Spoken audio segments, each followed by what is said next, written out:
YAW 2. So they will learn how to produce it. They will be able to create a proposal about the production cost and so on. So we can move with them forward. And also the distribution part is important for us because they can just increase our sales numbers, and the sales numbers over 30 around 30 devices per month could help us to start the Kickstarter deliveries over or again. Sorry, this is a mistake on my part.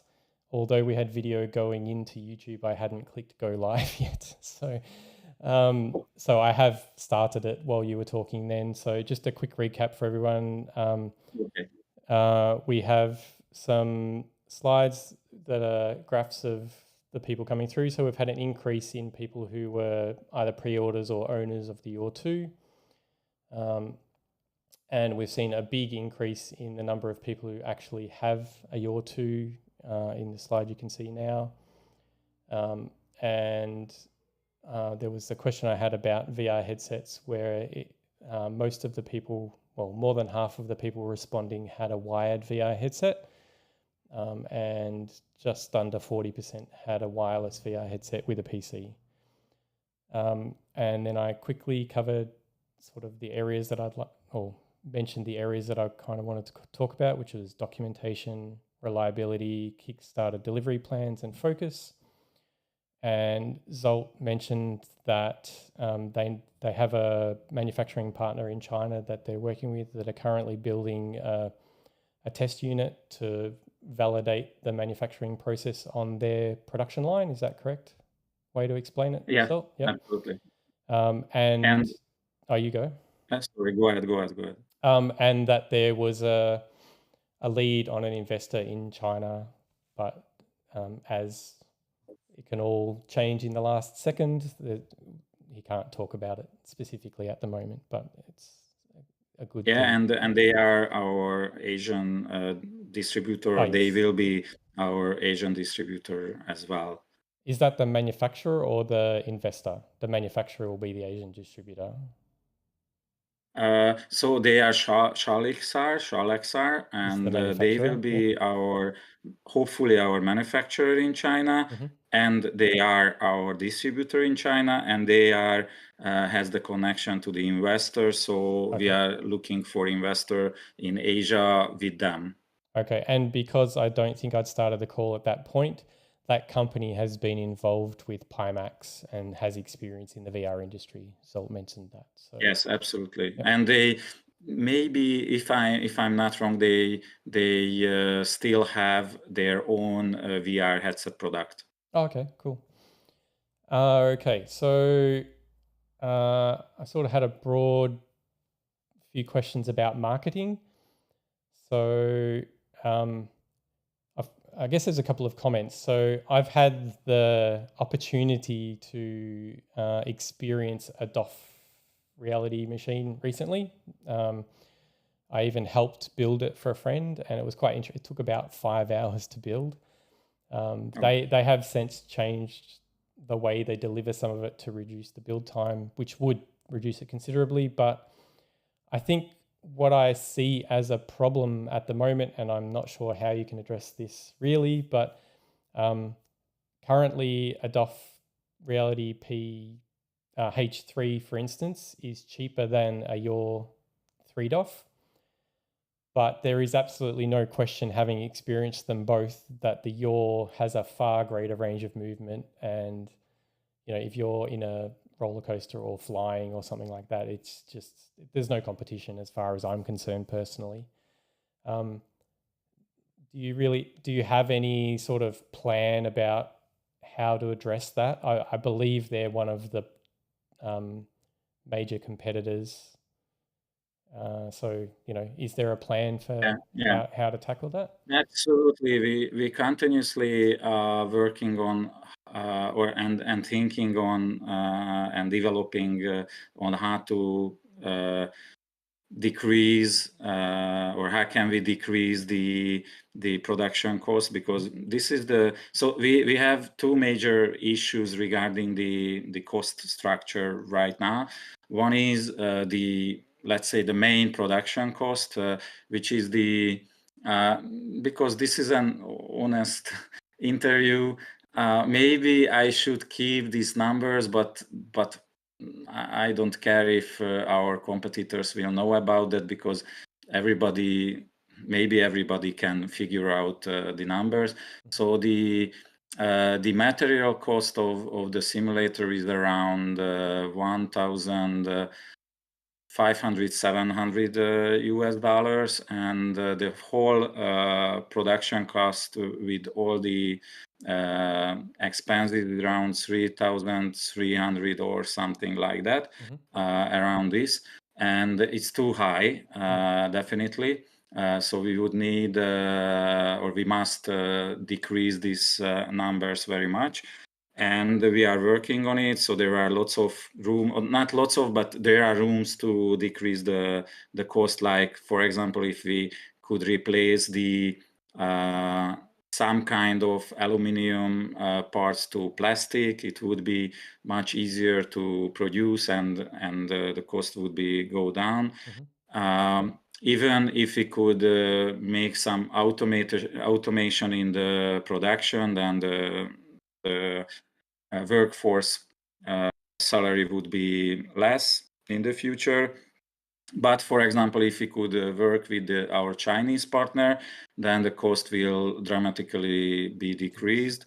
So that would help us to decrease the price again to a more competitive level.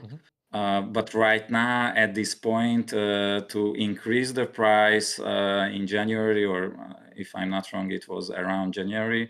It was the fourth step for us, so we didn't have any choice to keep the price point at that low level, because unfortunately it's not affordable to produce on that level.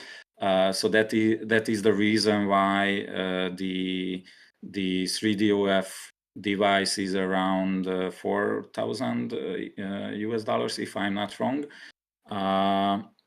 So yeah, we are working on it, and we know that we are better from motion point of view, and I think from gaming experience point of view, we are better than the OF Reality, and maybe better than any other players on the market.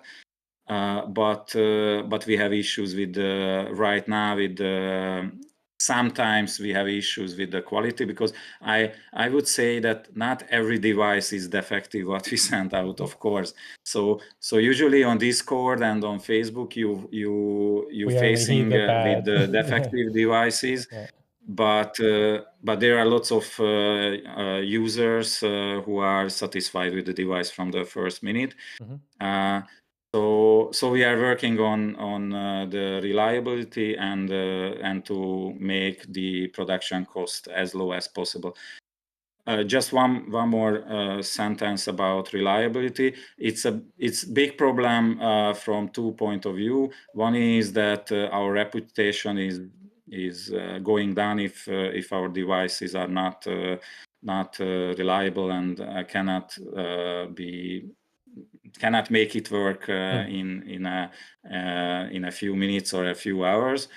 The second big issue with that if there is a replacement, so if there a necessary replacement or other warranty stuff, for example, a refund or something, it's just increase the production cost for us. So because I don't know if we sell a device for Australia, for example, then and if there is any serious issue with the device and we have to send out a new 2DOF device or a complete replacement, then we immediately turn into loss, and our profit on the device just disappear immediately. So that's why the reliability is also an issue. So if we can solve these two issues, then we will be able to decrease the production, the end user price again. Do you expect that if the manufacturing in China goes well, that you might manufacture all of them there? Like, would it? Yeah. So Yeah. if our hope, let's say, to decrease the production cost, the whole production cost to around 2,000 US dollars. And in that case, so if we can reach this level with Shalaxar, then we definitely want to produce all the device there. And in Hungary, we would produce just some special devices then. So when you say special, is that like the flight school ones, or are you talking Yes, more research and for development of? example, the aviation. So we would produce then the cockpits, and the main device would be produced in China. Yeah. Okay. All right. So I was wondering if there's anything you can say. So I've seen you've presented at multiple exhibitions, and you have to do that. But often Kickstarter backers are like, "Why are you going to exhibitions? Why are you not shipping our units?" So, has there been any measurable return on investment from those exhibitions so far? Like, do you think you've turned many It, sales from them, or? yeah, it's very hard to explain or to answer this question, because usually there is no immediate return. So it's very hard to see if someone will, I don't know, 2 or 3 or a few weeks later will buy our device, or even in 3 months or something. Uh, so as usually marketing people said, half of the spending on marketing is just throwing the money into the Against the trash wall? or something. Yeah. Sorry if Yeah. No, I I get cannot explain it it. better. So we unfortunately we cannot stop to spend on marketing. So we still have Google AdWord campaign, Facebook campaign sometimes. We continuously spending on YouTube because as I see, YouTube is the most effective way for us to marketing us. But exhibitions are also important. Usually we try to keep the price as low as possible. So when we want to attend on an exhibition, then our first question is that, okay guys, we can bring some very cool demos to your event. Can we go by for free? And sometimes the answer is yes, and in that case we have to cover just the traveling cost and the shipping. But sometimes, of course, we have to pay, and in that case we carefully decide if we can go or not. So we don't spend the money, or we are not throwing the money out of the window. So we are looking for every penny, let's say.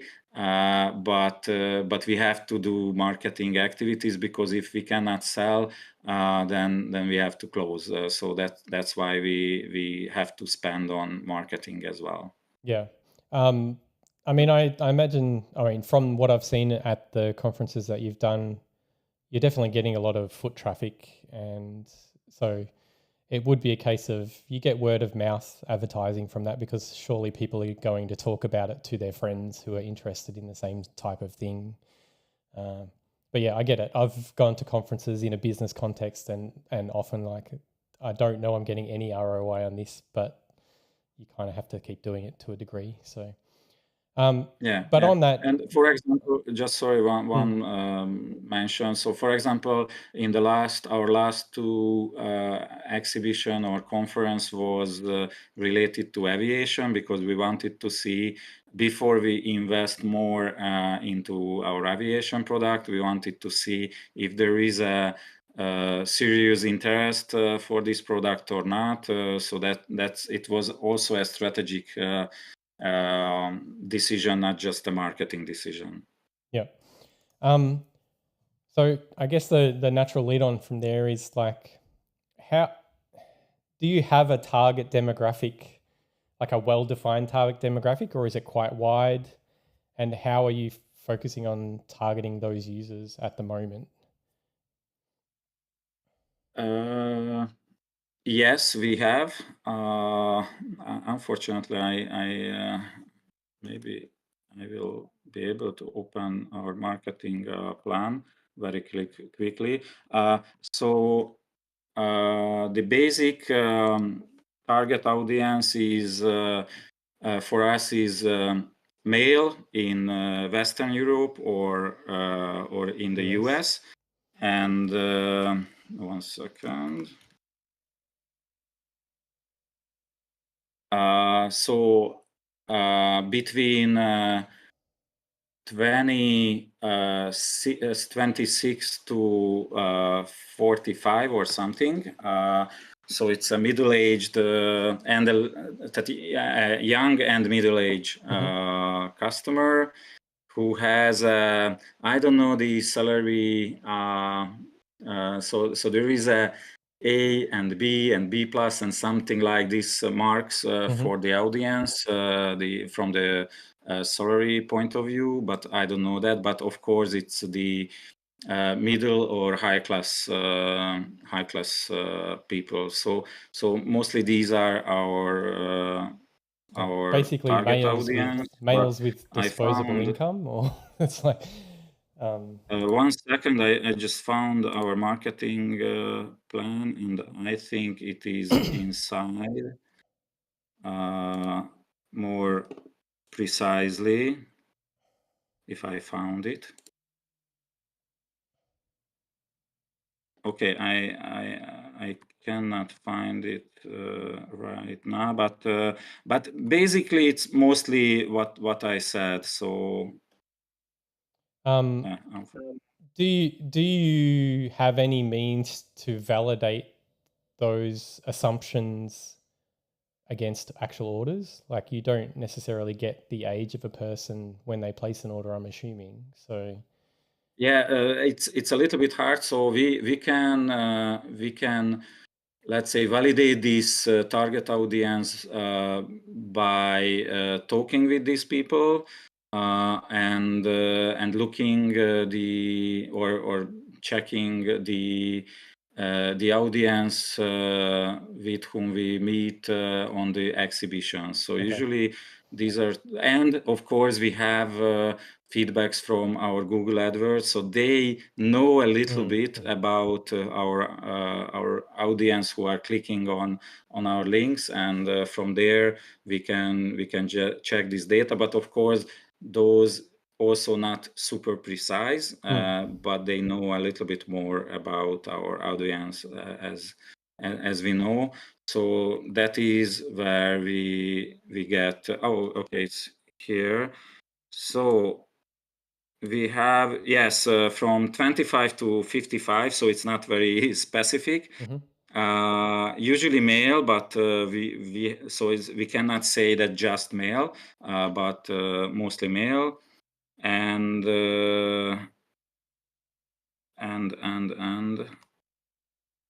yeah, I don't see other data. Yeah, and sometimes they are parents. So the let's say this, and of course the social position, they have a middle or a high class social position. I don't know if the social position is correct. Yeah.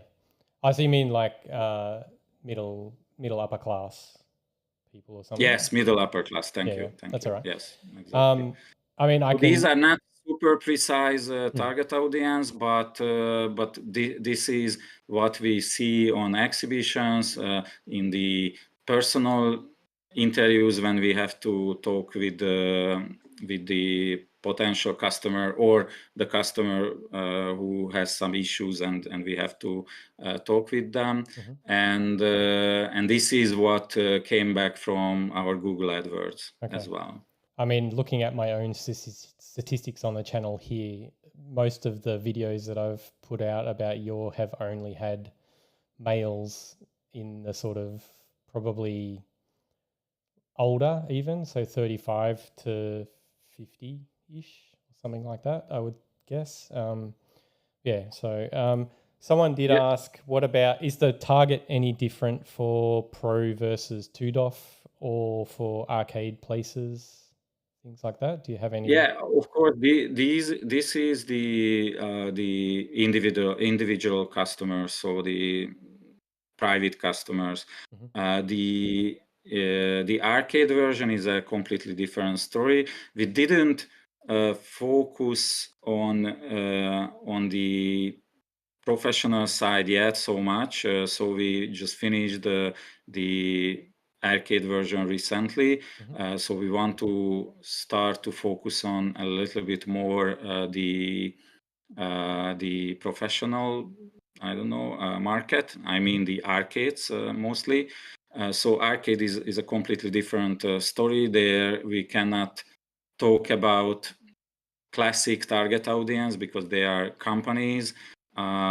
So there we have to find the places where we could advertise or showcase our device for these companies. Of course, behind these companies there are people. Mhm. From that point of view, the target audience is almost the same, but of course, the beginning of the bottom part of the age level is higher, Mm. mostly. Yeah, something like that. Okay.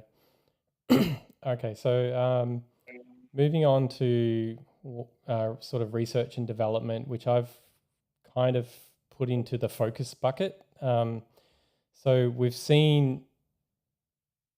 Sorry, I'm just checking. Oh, yeah, so someone's saying that they think it's too tech for a lot of casual people. So anyway, excuse me. So we've seen the Cessna variant. We've seen a little bit of information from you about casters. We've seen an early prototype of a racing frame. We've seen multiple prototypes of the Gravity platform. We've heard about Infuse VR. I'm just wondering, like, most of those things don't seem like they're finished yet. So, like, has there been sort of throwing out at too many different things that have made it harder to complete any of them, or is what would you have to say that I've kind of got in my head there? Would there be a valid case for pausing a lot of that just to focus on shipping simulators, or and maybe this is what you're already doing, is shipping simulators and dealing with the reliability issue? Um, Yeah. So the main focus is always yeah to so that's why the Gravity platform couldn't be finished yet. Uh, that's why we finished the caster stuff. But that's why we couldn't start to ship it yet mhm. because we in the last 2 months or 3 months we had to focus 100% on the reliability issues because we just experienced some. So we had a change in the design in around March, and unfortunately it caused some reliability issues. That was we had to work on. So usually, of course, you know about Gravity platform, you know about other developments, but usually in-house the main focus is the main device to make it reliable. Because, for example, the Cessna is not so Cessna we will be able to deliver Cessna if we can release the Infuse software and the new design of YAW 2, Mhm. then we can release Cessna in about 2 months. So it's not on the table right now Okay. because we focus on the other two projects. And usually we make our focus on on the so after YAW 2, we focus on projects which can generate extra revenue for our company. Because if we could generate extra revenue, we can start the YAW 2 deliveries for our Kickstarter backers over, because there is a inside decision. Of course, it's not an inside decision. It's a natural decision that every extra income or extra profit what comes to the company will goes to our Kickstarter backers. And even with the Chinese partner Shalexar, we signed a contract regarding the investment seeking, that we are looking for an investor who accept to finance the Kickstarter deliveries as well, not just to, I don't know, build up the company, building up the company and make new developments and stuff like that, but they have to accept to fulfill from the capital the Kickstarter backlogs or yes, so our backlogs toward Kickstarter backers. So regarding the focus, our main focus is on YAW 2, and the second main focus or second most important focus is to generate new revenues. From that point of view, now there is two main focus point after Kickstarter. One is the Aviation product. The second is Infuse VR. Right now, Infuse VR is more important because we are on the release phase. So there is a validation process on Steam store, and if it will be successful, we had some issues with that because at the first stage they just declined our submission because they said they couldn't find the proper product category. After I explained them more deeply our product, they are ready to test it again. So the product test will be done in the following 2 weeks, and afterwards I believe we can release finally the software. We are hoping some revenue from it, and all the revenue will be spent on Kickstarter, and we hope it will be a good marketing tool as well, because it's not designed especially for motion simulator owners, but for everybody who use VR even in a desktop environment. So that's why we think it could have a very wide range of users, not just motion simulator users. And that's why we hope, if we are lucky enough, then we can have great revenue from it. If it will be just let's say slightly successful product, then it can help us to operate on a certain level, and we can use our other incomes to fulfill Kickstarter pre-order, Kickstarter pledges or backers or something. Okay.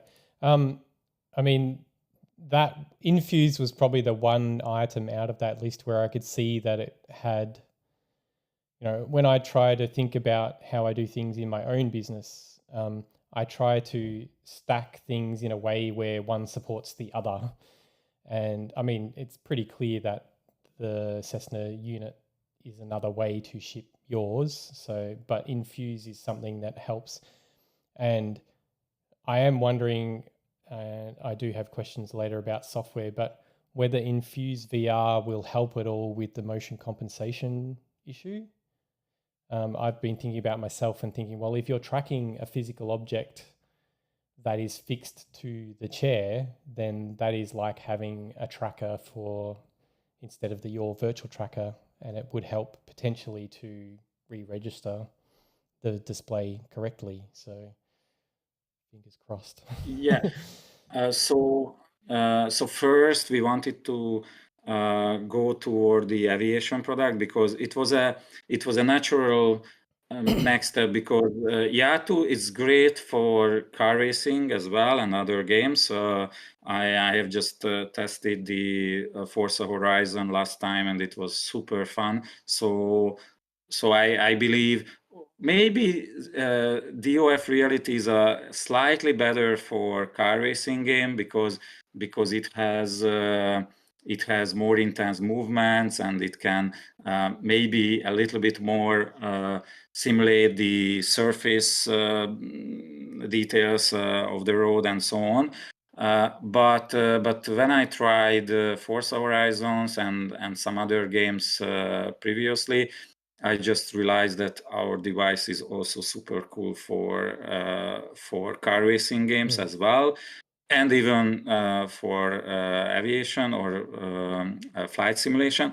But for flight simulation, I think our device is far way better than anyone else on the market, because of the 360 rotation, and because of the huge motion range on pitch and on roller, of course, as well, but pitch is more important. So that's why we thought.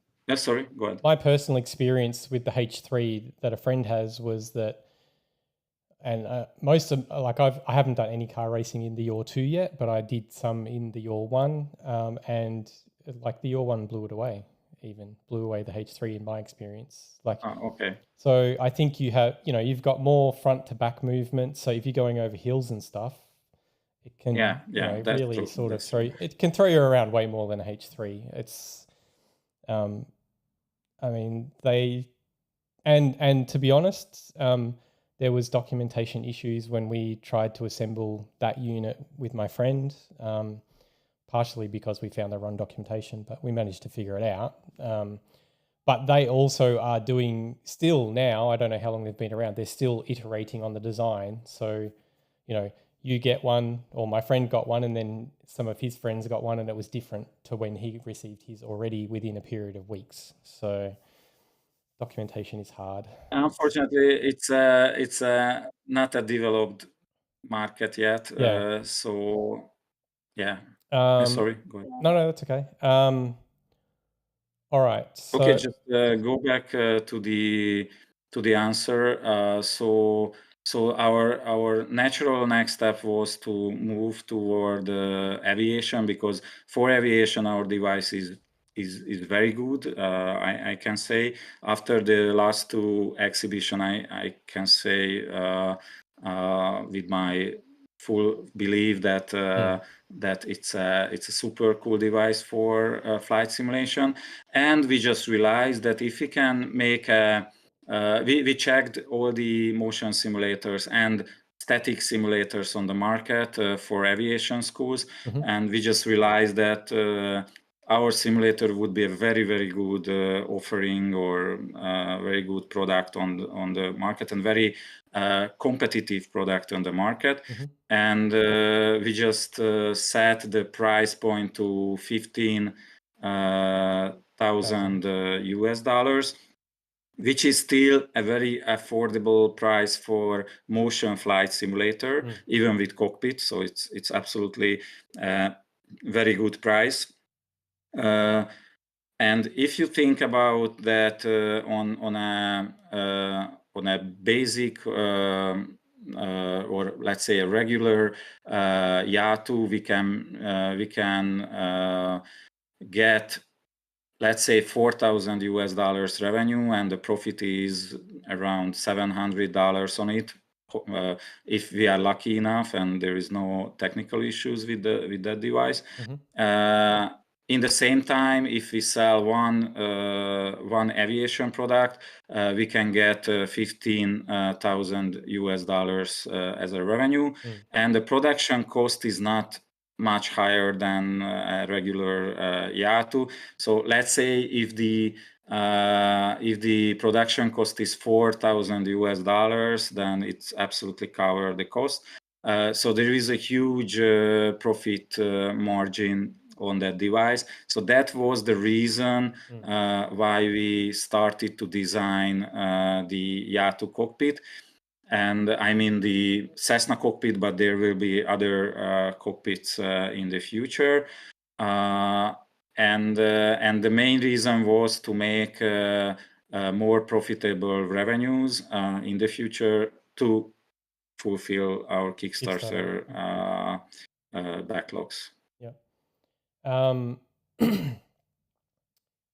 just quickly looking at the chat for the live Yeah, stream. meanwhile, I would suggest that the Infuse came from this aviation product, because to make a real aviation product, we had to visualize our hand somehow. Because if you see your hand, then you can just manipulate in the space, in the virtual space, and that's why we started to contact with virtual desktop, focus, HTC Vive, to somehow convince them to include the hand recognition visualization into their video streaming, because HTC has the business stream. They call it business stream.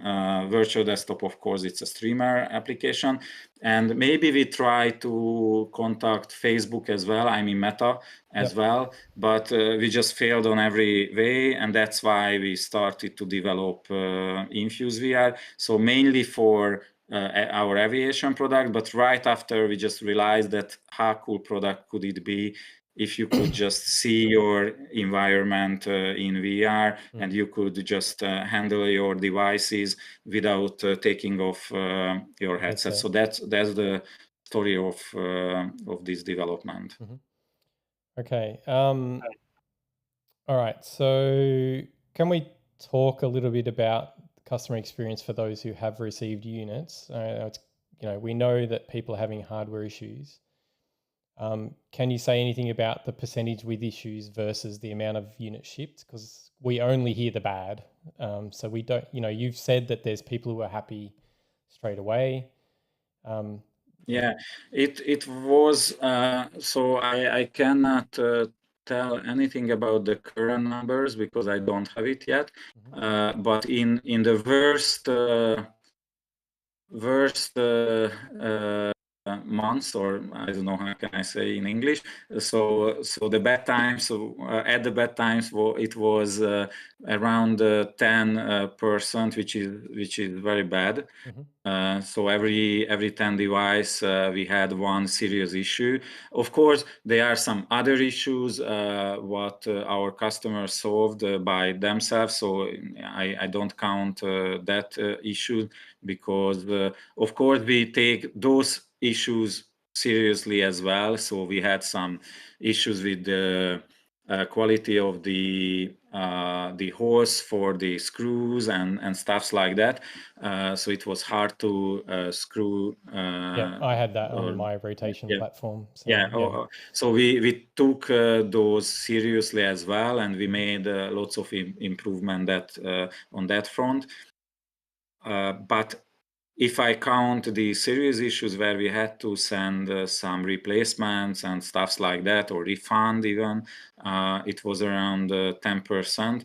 So we started to work on it very hard, and we could solve most of the issues. Right now, the most active issue, or I don't know how can I say, most hot issue is the USB stuff.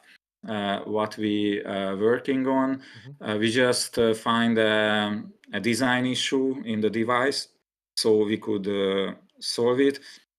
Maybe we will contact all the YATO owners who has USB issue to try to solve it by a small mechanical modification, which is easy to do. So it's not very complicated first, and if it not work, then we can provide them the wireless USB solution. So that was. But in the far future, the USB will be not wireless but wired, according to my intention, and Yeah, and it will be reliable. Can I give you a counterpoint or another way to think about that? Because I see an advantage to the wireless route in that if you have wireless USB, you can place the yaw any room in your house. It doesn't have to be near your PC at all. And that could be a especially with your focus on wireless headsets, which was why I asked the question, because I really wanted to get an idea of whether everyone had wireless headsets. I mean, it's clear it's the future of VR, so I understand your positioning from that perspective. But in the now, I mean, it's also clear that for the yaw, you kind of need wireless because you can't do continuous 360-degree rotation with a cable. But like for me personally, I see the benefit. Like at the moment, because I don't have casters, my yaw is in the middle of the room in a place that pretty much stops me from doing standing VR until I build a trolley or something to put it on. And, you know, I know my friend with the H3 has always been interested in the yaw even before he ordered the H3. But he was concerned about ability for you to deliver at the time, and that's why he went with the H3. But since he's seen mine in action, he's told me that he can see that it's way better from a experience perspective, and he still thinks he may end up buying one in the future. So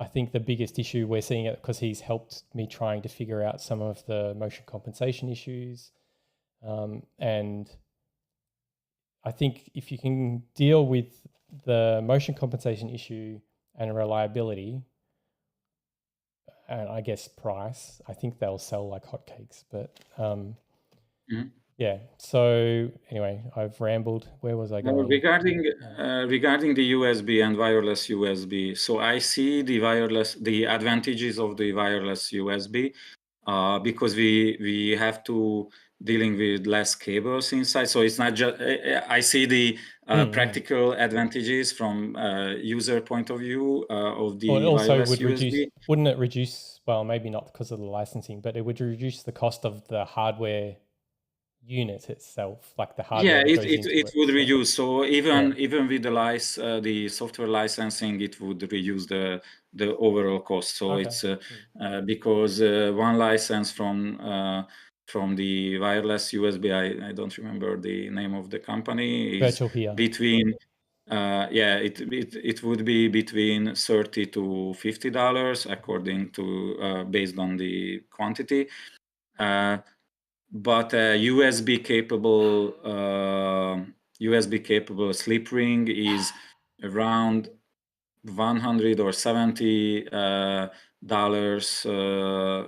It costs $70 more than the slip ring without USB. So it would be, for us, it would be more reliable. The only not reliable, but more affordable. But I was just thinking about if we use wireless USB, we lose the chance to use the USB for headset streaming. I mean VR streaming, because right now, if the USB is working properly, then for Oculus, for example, you can stream you can do the streaming via USB as well.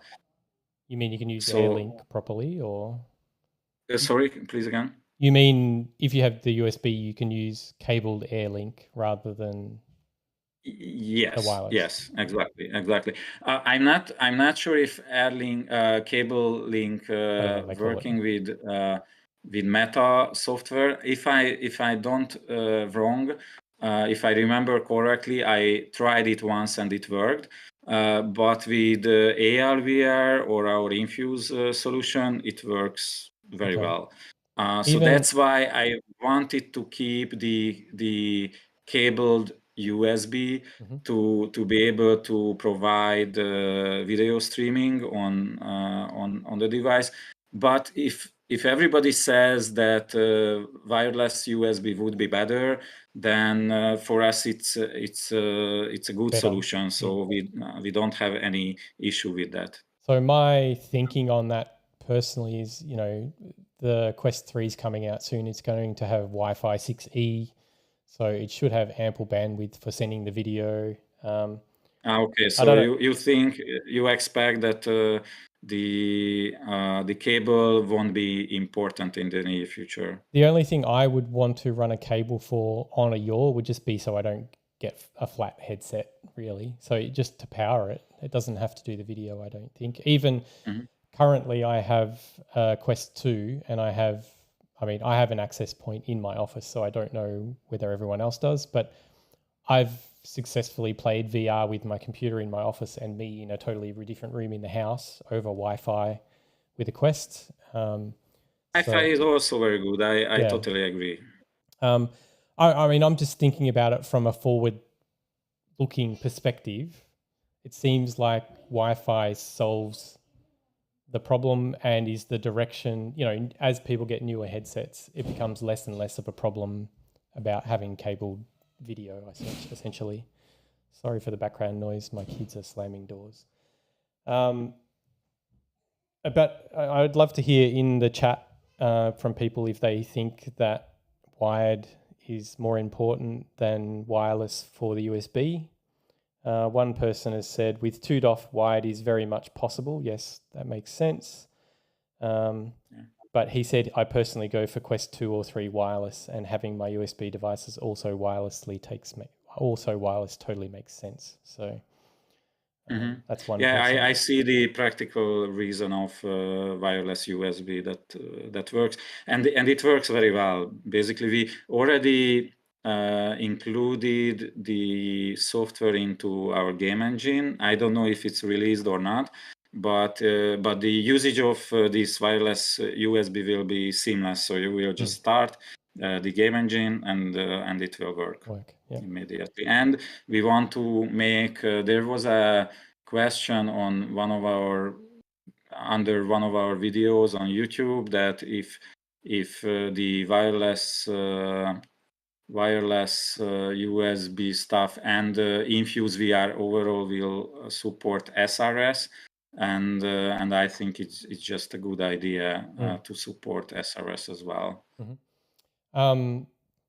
I think I actually had a discussion with you when I made my wireless USB box for the YAW 1, suggesting that it would be worth looking at virtual here. So, but there is still people in the chat saying, so at least one of them's got 3 DOF USB working pretty well, and they don't see a reason to go wireless. So there's people on both sides of that.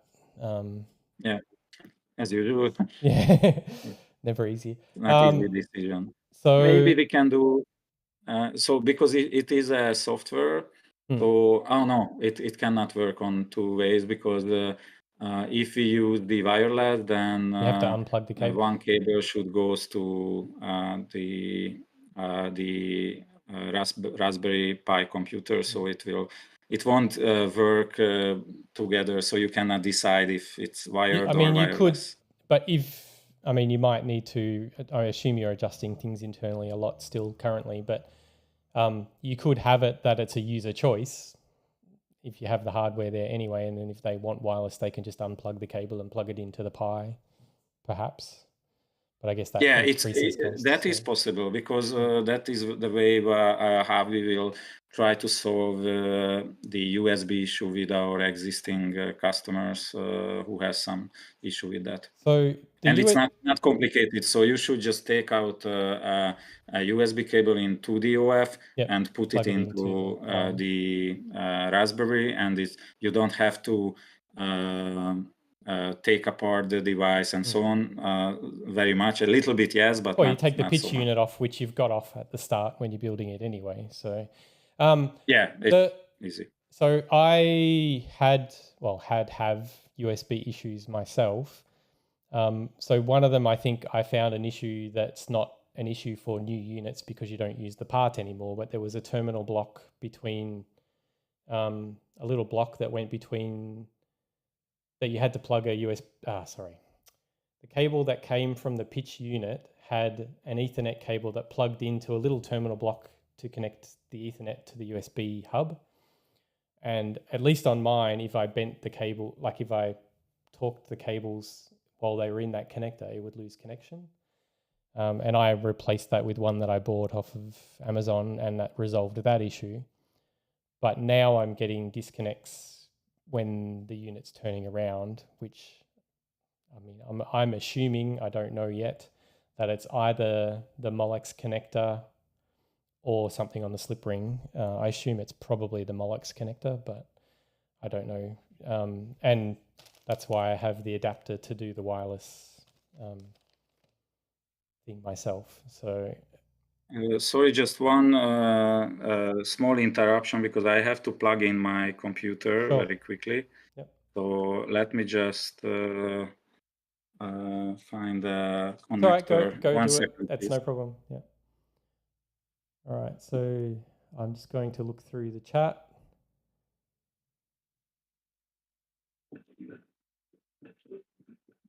Ross, yes, I will. I did plan to ask that. Here, just a few seconds. Mm-hmm.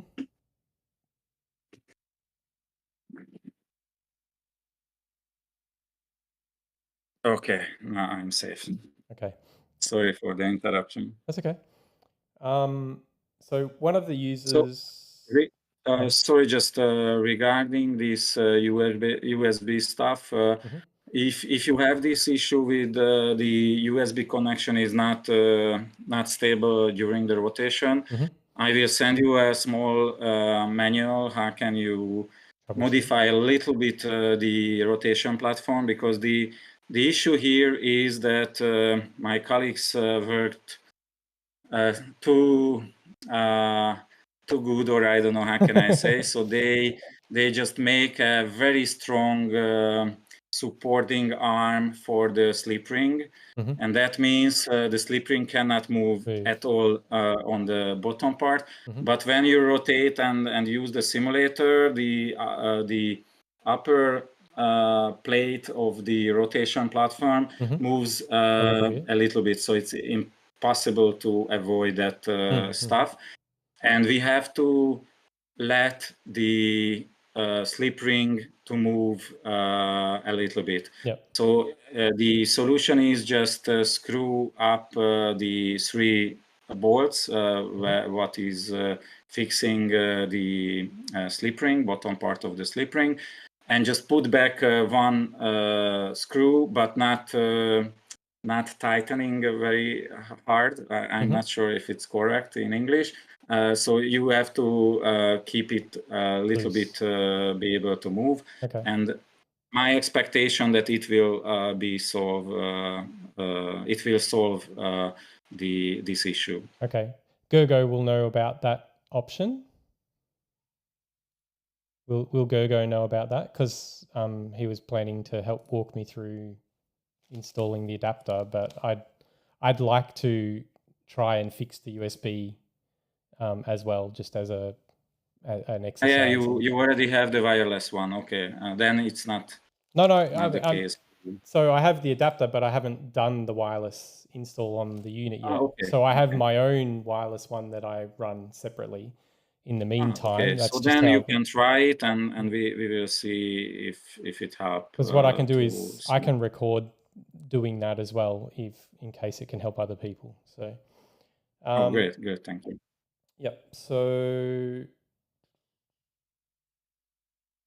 All right. So. Has there been many other issues, or has it mostly been around USB hub type of things? Like what? Please again. What is the USB hubs the main issue at the moment that's sort of outstanding? I think yes. So that is the main issue. We had some issues with the sensors as well. We had issues with the with some mechanical parts, but these were so we know where these issues came from. So it was some, let's say, design failures or something, and we could solve it immediately. We still have sometimes sensor issues, but I think we can handle it. And in the new design, there won't be of course, anytime can appear any Anything issue, that's created but can have faults. Yes, I get it. Any yeah, manufactured yeah, item can have faults. It's not, yeah. I mean, I've seen people who had the sensor issue and all they had to do was tighten the bolts. So sometimes it's a really easy fix by the sound of it. But yeah, but right now the sensor. So we have a new design where we changed, let's say, lots of things. First of all, the electronics is much more easy to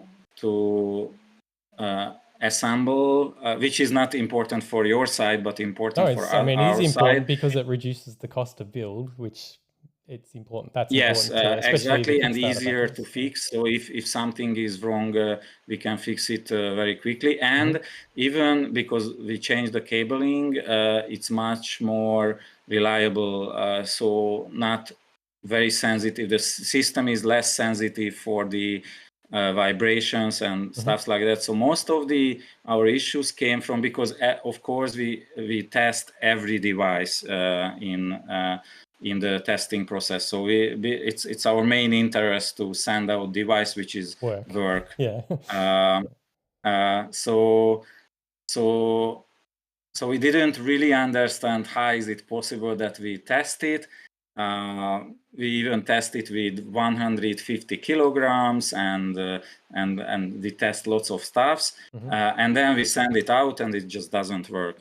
And we decided to change the testing process as well. So right now we shaking the device before we test it further. We shaking the device at least 5 minutes with very strong shakes, or I don't know, how can I say. So is that the simulation of shipping process, or? Yeah, exactly, because we suppose that most of the issues came from the shipping, during the shipping, because there are lots of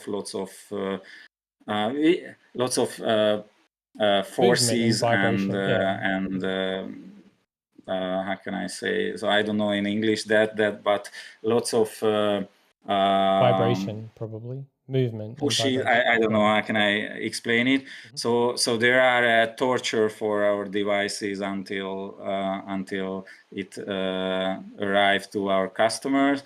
Sometimes the 4 millimeter aluminum is just how can I say? So bent? there is a big hole on it because wow. we cannot understand how is it possible to 4 do millimeter that. aluminium with a hole. That's Effect. that's crazy. It must have got hit very So hard. it's I'm just considering to put a camera on the box one time and check it out what is happening during the shipping. So right now we just of course we changed the packaging as well a lot and so on. So hopefully the device will be much less sensitive for the vibrations and for the shipping. And we changed the electronics cabling and so on, because it was another issue that some cables could just move out a little bit, and it caused lots of issues. We changed the connection between the rotation platform and the 2D. So right now it's a little bit less comfortable and less, I don't know, less professional, because before that you should just put the upper part to the bottom part, but so it was very comfortable, but the connector was very unreliable, and that's why we had to make the decision. We couldn't find any other connector what would work very well, and even we had the idea that maybe the USB issues came from that connector, because there we have to change the connection the connection type for not a USB but another kind of connection and back to USB, which I think it's not a good idea. So right now, in the new devices, there will be 3 or 4 connectors on the rotation platform. And when you put the 2D module on the rotation, you have to plug in 4 individual cables. It's not very complicated, but the simulator will be much more reliable and the connection will be much more stable. And we changed a little bit the legs because we got back lots of feedback that the leg are not the best design. So we changed that. You had the best we have design. some other minor changes. Sorry? You had the best. Everyone likes the original legs. It's the the new leg will be almost identical the original one. Oh, really? Wow. It won't be that big. It will be a little bit smaller, and you will be able to remove completely. So there won't be the small I don't know, handles on the side of the simulator, but you will have a small piece of part with which you will be able to hold the device.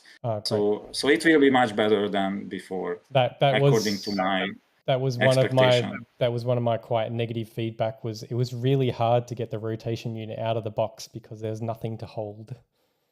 Yeah. So I'm glad to hear that. So there will be two pieces of the hardware with which you will be hook and lift. Take the simulator and lift it up. Great. Okay. So what's the plan with documentation? Because it's the biggest sort of hole I see. People get their units and there's not really documentation about particularly the software. I mean, you have some documentation about assembly. I've sent you my video, so hopefully that'll get on the website soon. That it can, even if it's not representative of the latest revision, hopefully it still helps people. You can always send me the latest iteration and I'll make another video if you like. I'm joking, but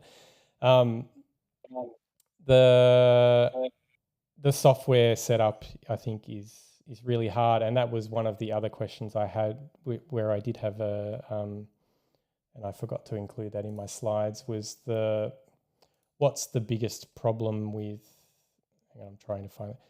What do you see as the primary issue with VR-based simulation gaming? And the highest response was too many moving parts. So motion software, motion compensation software, overlay plugins. And then the second response was motion compensation, difficult to set up. So basically 60% of the responses were basically motion compensation is difficult. And then the next one was like supporting games. So do you have a plan for addressing that? Yeah, so I see the issue as well. So right now we have a little lack of human resource. So because we focus on the product development, I mean the YAW further development to decrease the warranty issues. Because as I said, the warranty costs is very high now. So if we wouldn't have that much warranty issues, we could just start the Kickstarter deliveries over. And so for Kickstarters, there is 2, 3, 4 facts what can help, but let's talk about later. So let's go back to the documentation. So of course we see these issues, and after we release the new device, we will have a little bit more time to set up a new documentation. It's already started. So our new assembly sheet or assembly manual is part of this development to make much more clear and usable manuals and tutorials for our device. So for the assembling, maybe the current manual is not bad. Of course, we have to update it for the new device, but it helps to assemble the device, let's say, easily. So if you are lucky, you can build it up in an hour or 40-50 minutes. If there is no any complication, then it's possible. So let's say it's user-friendly stuff. But for the software part, I know there is almost nothing. Of course, there is some manual for the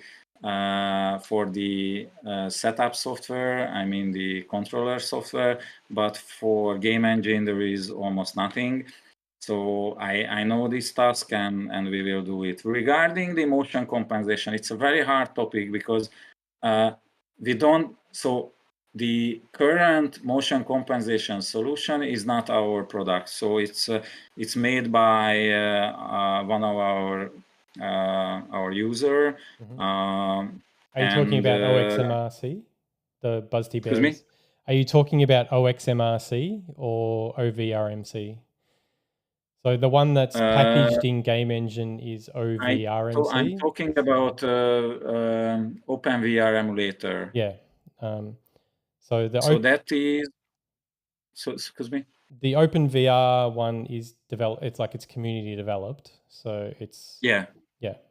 But so there's an OpenXR one that's developed by BuzzT Bear from the Discord. But that's not what you're using in Game Engine at the moment. But I also think yes, but if I'm not wrong, our Open VR emulator controller is also designed by somebody else. I'm not 100% sure. Possibly, yeah. But maybe so it's not in our hand. And even Open VR emulator, if our controller works well, is still a little bit unstable and tricky. So we also had lots of issues with that. Okay. And that's why we use now in our Infuse VR motion compensation solution, because that is almost, let's say, plug and play. So if you are familiar with that, it's basically plug and play. Sometimes you have to calibrate with the device, but it's also just pushing a button in the overlay game engine. Okay. And it works. Of course, I know that for wired headset it will not be a solution. It won't be a solution. So for wired headset, we need to figure out something. I don't know yet how and what. Maybe the time will solve this issue, because there will be no wired headsets anymore. Further development of Open VR emulator. Sorry, please again. I would say if you wait long enough, there'll be no more wired headsets. But I really believe in that.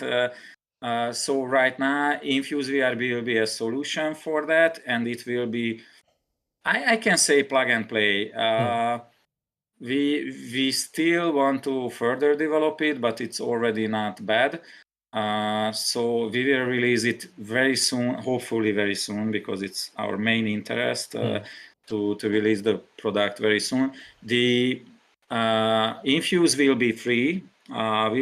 For limited features, but motion compensation will be part of the free feature. So basically, there will be motion compensation, which is part of the free version. The wireless streaming will be part of the free version, and one device visualization will be also part of the free version. So you will be able to use the motion compensation. You will see your hand. It's part of the free version as well. You will be able to visualize one of your device, and the motion compensation will be part of it. Okay, so that I was about to ask to clarify that Infuse VR actually does motion compensation as well. So that's great to Yes, hear. it does. It does. There will be 3 ways. 2 is already developed. One is so in motion compensation, let's say the tricky part is to set your position in the your 100%. rotational Center of center rotation, yeah. position Yep. in the VR space. And for that, we will have 3 solutions.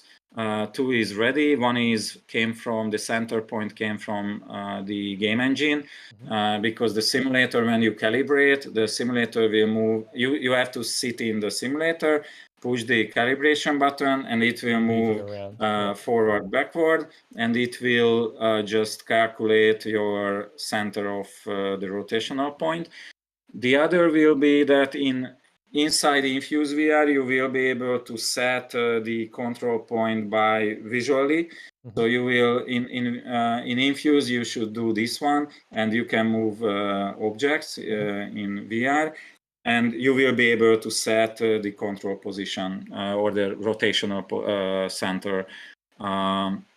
The third one, it will be we will make or there will be you will be able to make as well a reference point on the simulator, and at the beginning of the game you can just put your controller there, push the button, and because that is a very specific and not moving point, ticked to the simulator, we can calculate the rotation point very precisely, and that will be the only calibration. Because every time when you recalibrate your headset, then the space around you can be changed. So in that case, you need to recalibrate the center point.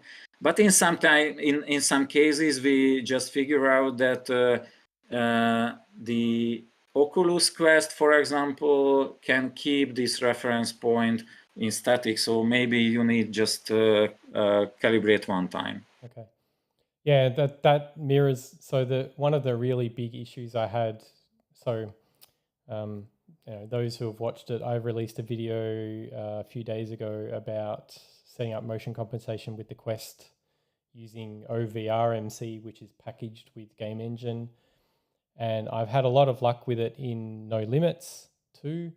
But when I tried to do it in, let's say, Elite Dangerous, as soon as I yawed the spaceship, it's really hard to get it in the center in all axis. So I was maybe off to the side a little bit when I placed the virtual tracker. And so as soon as I yaw, my position on the seat I moved sideways in the seat. And so I'm really looking forward to that. And it sounds like the method where you put the controller and set a point is very much like what I'm doing on the Index, where I'm using an actual physical tracker and I've just mounted it on the side of the chair. And so it's a fixed point. That's the easiest way, and I see a great chance. So as I see, there is a very new news from Meta that in the Pro version there will be a new hand recognition, a new version of their hand recognition solution, maybe 2.2 or something, and it will allow on Pro and hopefully on Quest 3, and maybe later on Quest 2. But for Pro, it will allow very soon to use your hand recognition and your hands and your controllers in the same time. And in that case, it will be very easy for us, because one controller can be always the reference point, because you will be able to manipulate with your hand freely. So and we will build. Okay, that is the fourth way to make the motion compensation with us in Infuse VR. That will be the controller-based motion compensation, which will work on Quest. But in that case, you won't be able to use your hand. I mean the hand visualization. Of course, you will be, but for car racing and flight simulation, if you don't want to see your hand, then it will work seamlessly, hopefully. Okay. We didn't check it yet, but I will do next week. So one of the things I found with the current method of doing motion compensation is that trackers become quickly not usable. Oh, sorry, controllers become quickly not usable anyway, because as soon as you rotate, your hands turn around in space. And so when you point forward, your controller is pointing backwards, that's with the open source method that you're using currently. So I hope Infuse solves that as well. That'll be really good to see.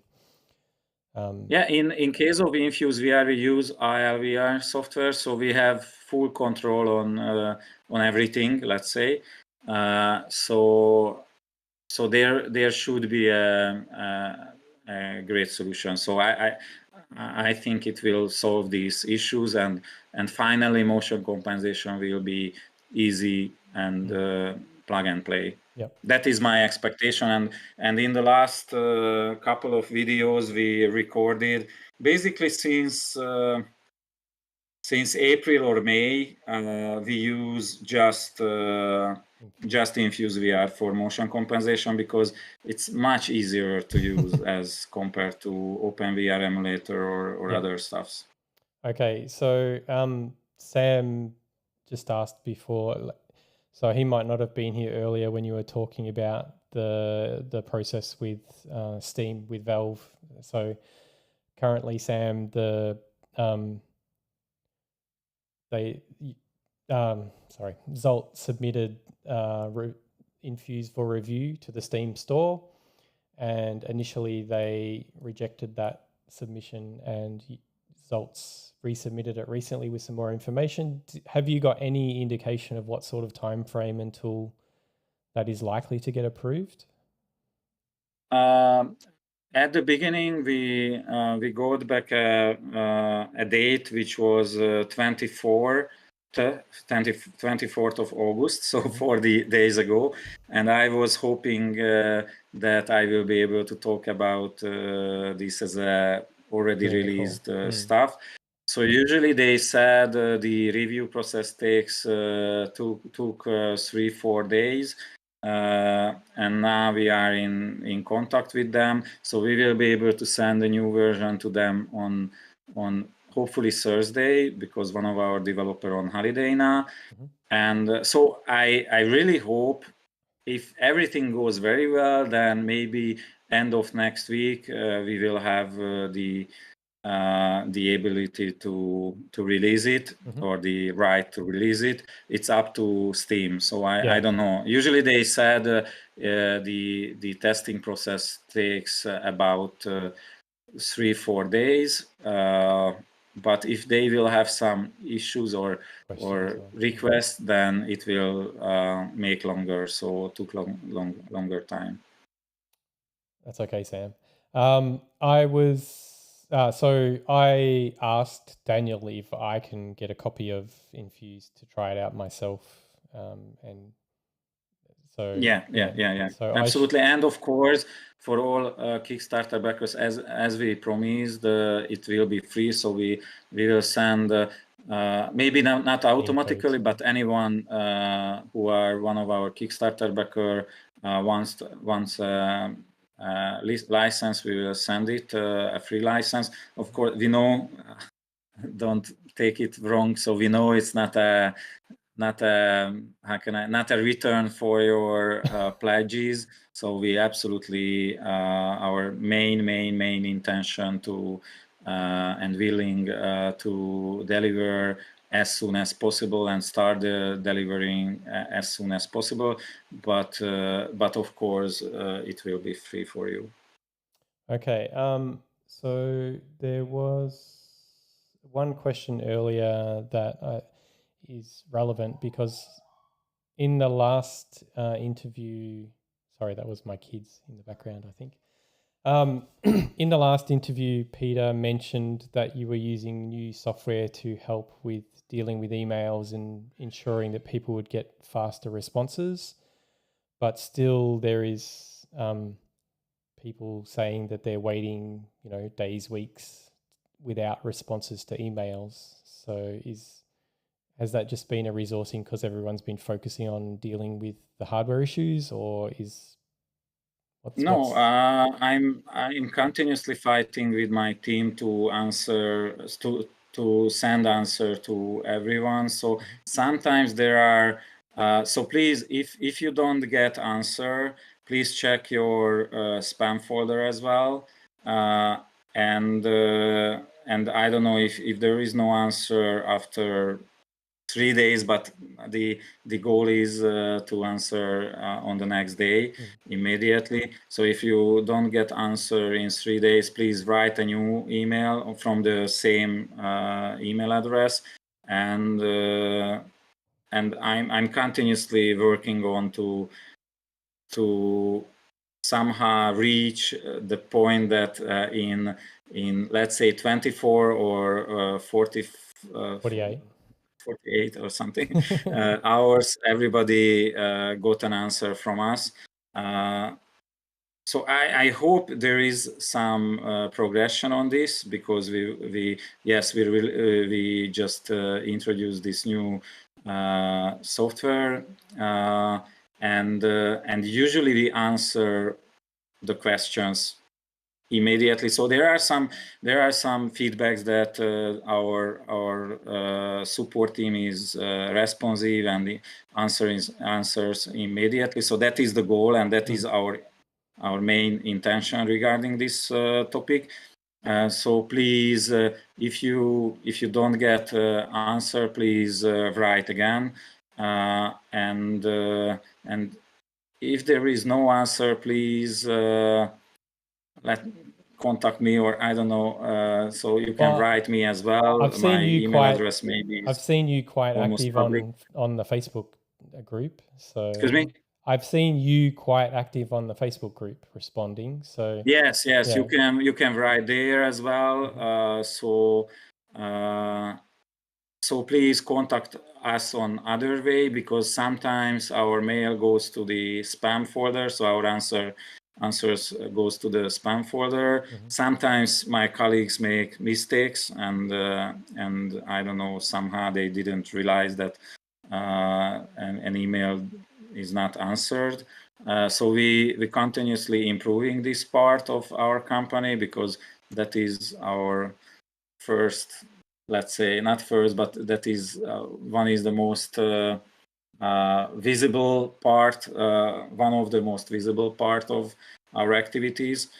So I want to make the quality of this as high as possible. I hope we made some progression on this part, and we want to make more. So please contact me on Facebook unofficial group, or directly on Facebook, or in email. My email address, I think, is so much public now.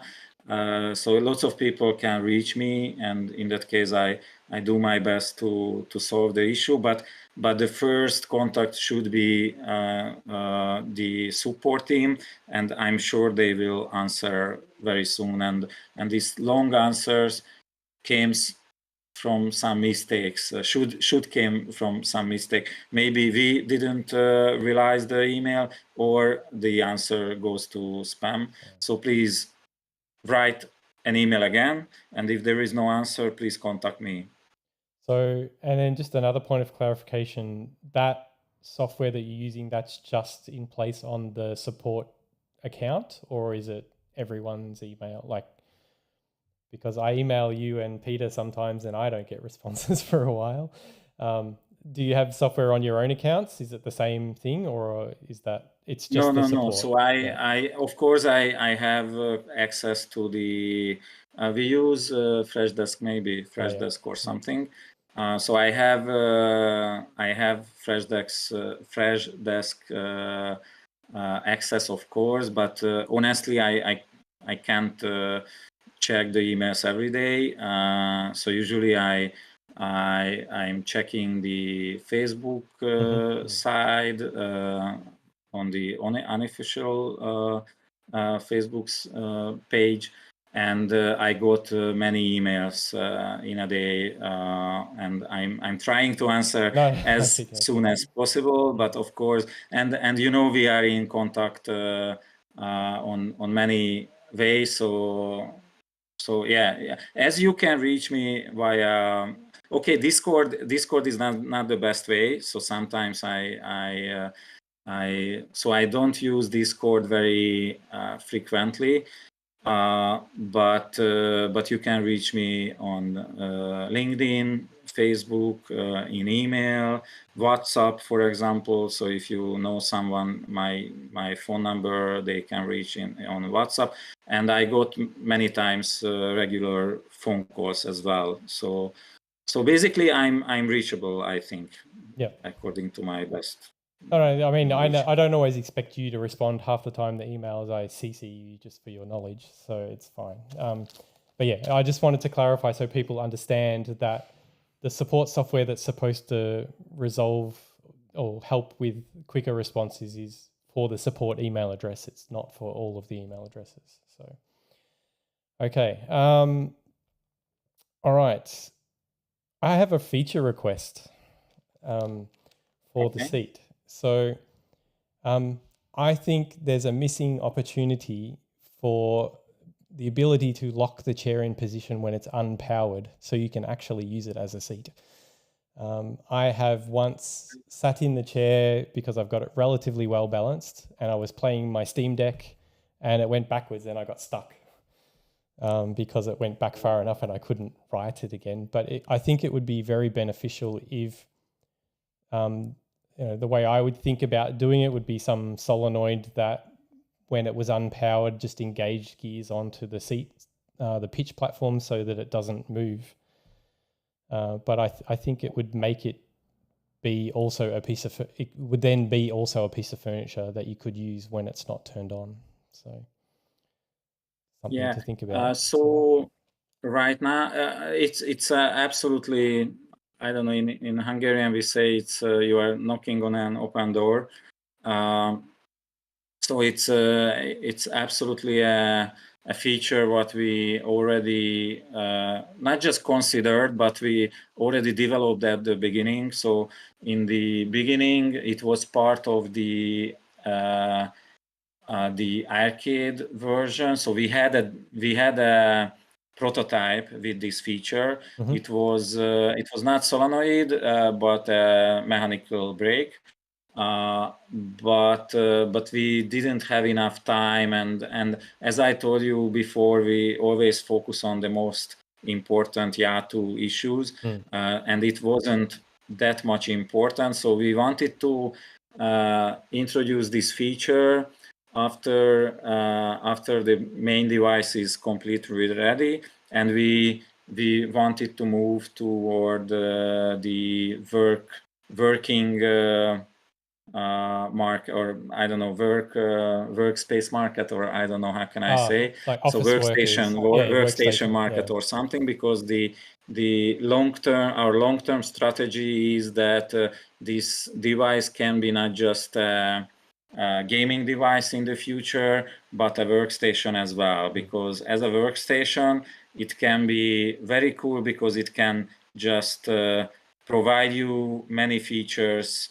for working. For example, we can change the position of the seat time to time to make your back and spinals or something healthy, and your neck as well. We can build in some notification features like, okay, you are sitting in the chair from 2 hours, and in that case the simulator will shake a little bit, or you are in a meeting like now and you planned to make a 1 hour long meeting, then 10 minutes before the end of the meeting the simulator can shake a little bit. So there are lots of great features to use our simulator, not just for gaming, but as you said, for play gaming with other kind of games, but even for working. So that will be the next step, and in that case, we definitely will need a break, because, of course, it's not the best way to break the simulator by motors. But right now, if you have a good balance, then you can just start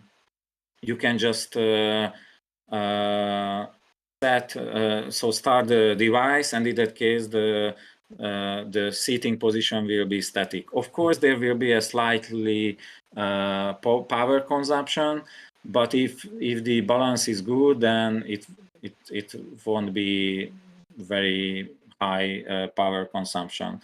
So basically, you can do it now as well, but later we will have a mechanical brake for sure, even for arcade customers, because there the fixed seat is also could be important when the customers sit in and take out, or take in or take out. So yeah, we definitely want to build in this feature in the future.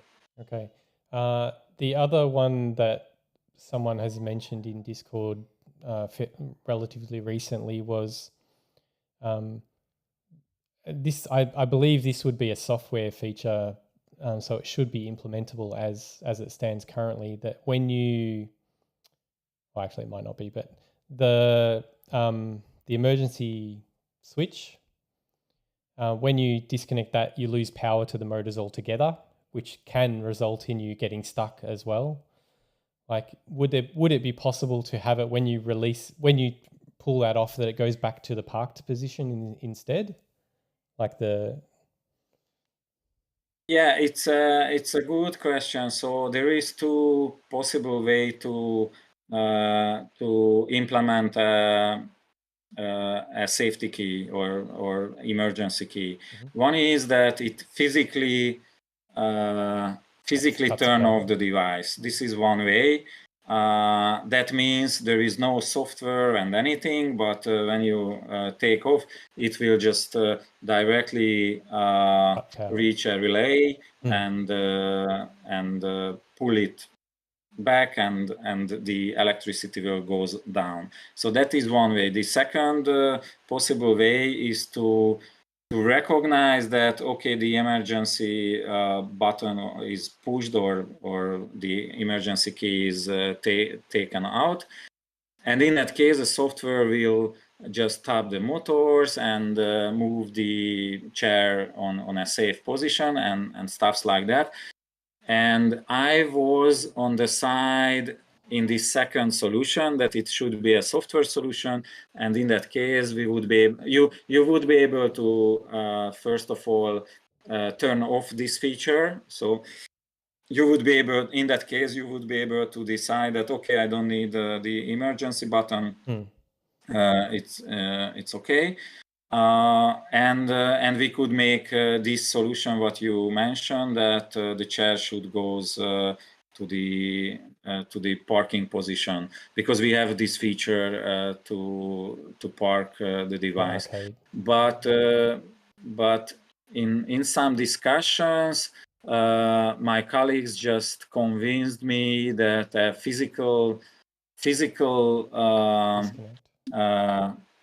cutoff is necessary, because if there is some software related issue, for example, there is an issue with the Raspberry, for example, in that case the software part wouldn't work at all. So right now the emergency button goes into the main board of the simulator, and it's a physical, so there is no software involved.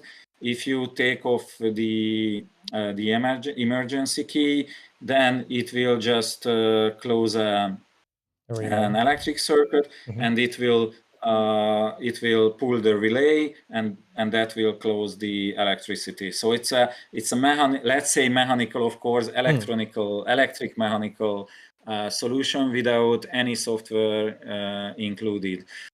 So I convinced that it is more safe Safe. as the software solution. But we can open up a discussion about that. And for us, it's not a big change to make the emergency button software based.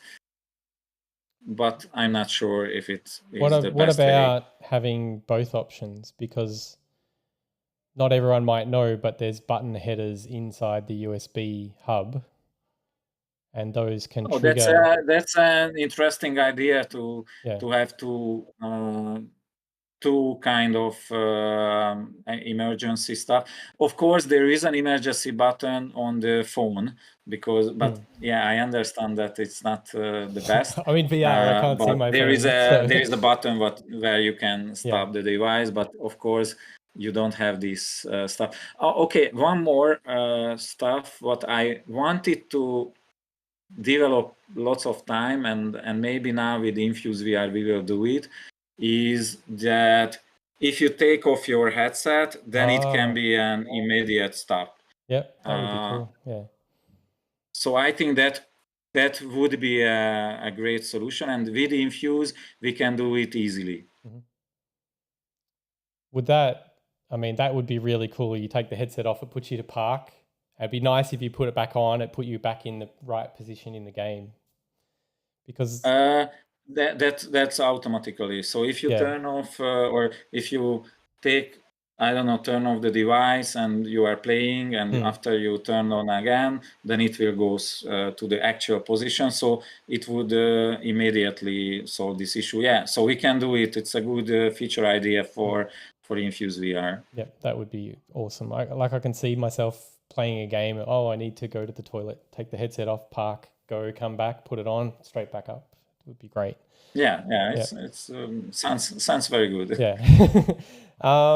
All right. So again, I think we've maybe two more things, and then give people opportunity to ask some questions. But so again, there's the developer support, or sorry, how to add. I have this thing about telemetry supporting games where I think that we should be encouraging developers to add telemetry in a way that is generic so that all motion simulators can support it. And my main reason for that is I think having to implement multiple different ways for different simulators just fragments simulation gaming for everyone. And I have actually started a website on GitHub about trying to address this. So I have, if I go, I'll just put it up for people. So on GitHub, I've created Open Motion Telemetry as an organization where at the moment I have a documentation page that's trying to explain the benefits of adding motion telemetry output to your game, explaining the basics of what motion telemetry is, the important information, and the ways that it can be implemented. So memory map file, DLL connection, and UDP server. And then one of the members of the YAW Discord, GMG Ando, is currently working on a UE5 Chaos Vehicle Motion Center that's generic. And so that would be usable by any sort of motion simulation software. So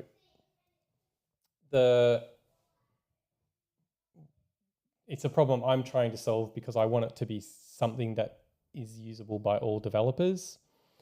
And I also think that it will make it easier for you to implement games in Game Engine because getting closer, it's not going, I don't think I can create an industry standard, but getting closer to some generic ways to implement telemetry means that plugins creation should become more generic as well and make it easier, I believe. So Yeah. I don't know, like it's just do you have a plan at the moment for approaching game developers to get support in games? Like what's happening Yeah, there? absolutely. And I think this open motion, I don't know, telemetry idea is very great.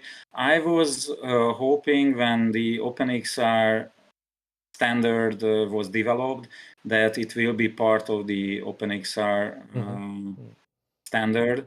And if there is no any part of this OpenXR standard for motion telemetry, then it's definitely a good way to go. And I think after a while it would be great to make it part of the OpenXR standard. But of course, OpenXR is. But I think it makes sense. So right now we, as you know, or as usually, I think everybody knows that we have SDK for Unreal and for Unity as well. So basically, anybody can implement the telemetry output toward our simulator. But usually, if somebody implement, they don't focus on just YAW, but they do regular output as well via UDP or TCP IP. So I think it would be it's a very good initiative, if I'm not wrong. That's the right word. Yeah.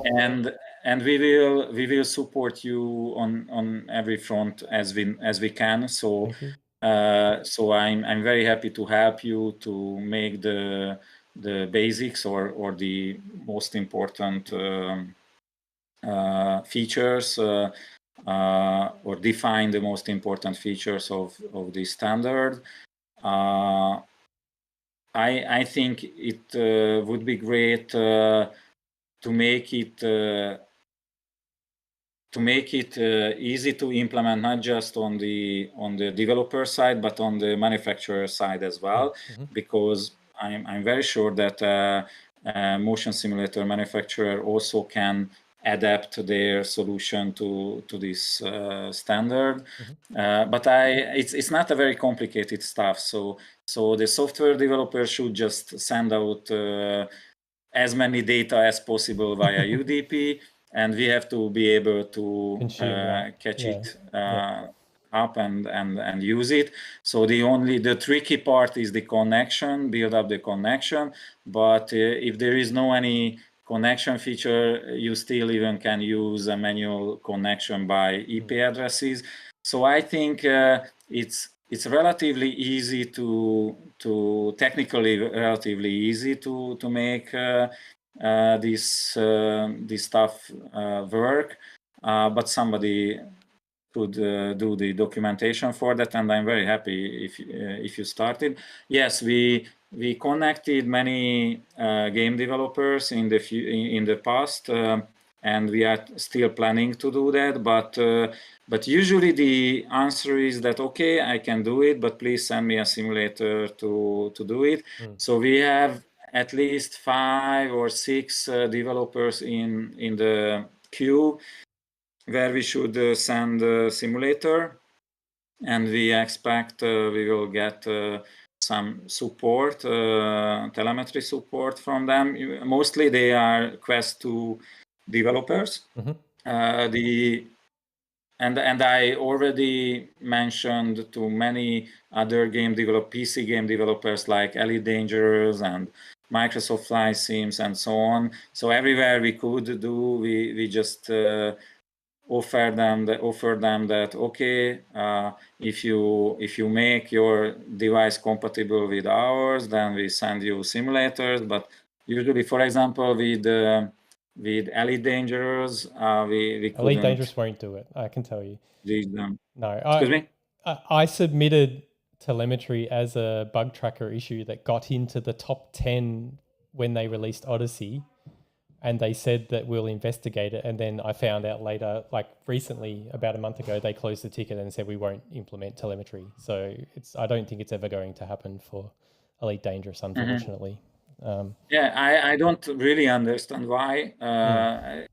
when I tried to reach them, the answer was that it's a closed system, and if they just send out the telemetry, then everybody will cheat with that. I don't know how. I mean, they're doing but it's people are doing it with memory locations now anyway. Like every like Game Engine supports Elite Dangerous, SRS supports Elite Dangerous. I'm sure the other games So still that's why I don't. So We support it right now. Maybe it's not work, but I don't really understand the point. And so I hope, of course, it's a very small market. So I understand that if they have to decide to invest, I don't know, 10 hours, or maybe for them it's much more, maybe 40 hours.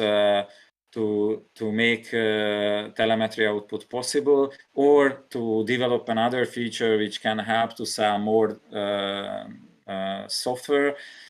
I understand this point. So maybe we should work on to make motion simulators more popular and more affordable for people.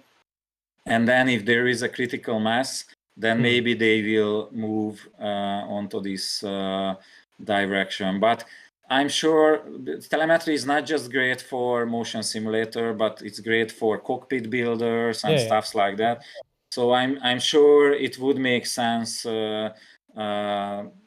Thousands of people wanted to use telemetry, not just for motion sims. No, so I don't understand them, but we continuously will try to convince them as we try to contact with Microsoft Flight Sim and stuff like that. Okay, Microsoft Flight Sim has telemetry output, but it could be much better.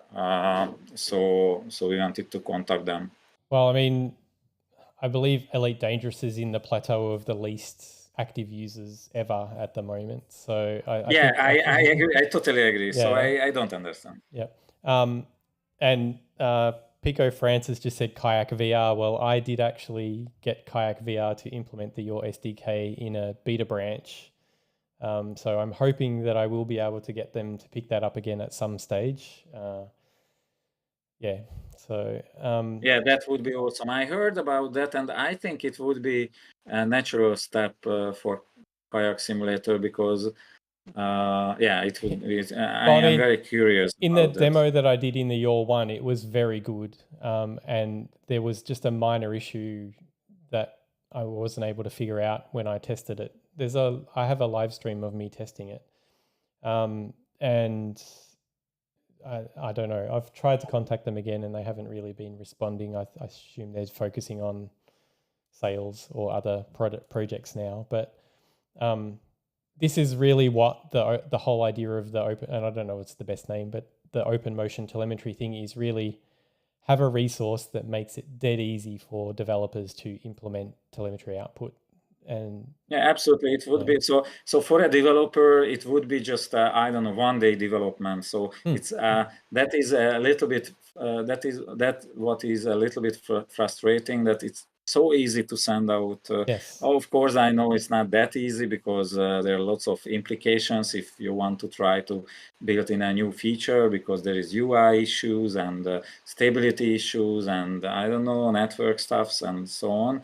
But in general, I still think it's not complicated, and lots of game would be super cool with telemetry outputs. Of course, you still can use the direct input if you wish.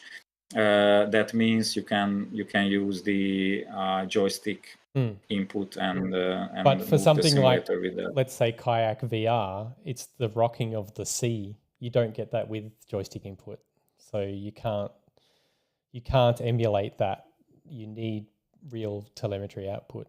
But anyway, it's it's a problem that I'm sure all of us will continue to chip away at, and hopefully it will just become so easy for developers to do, and they see the benefit. Like I see all the time people who are waiting to get their YAW who were looking for games that support telemetry output so that they can have games when they get their YAW. So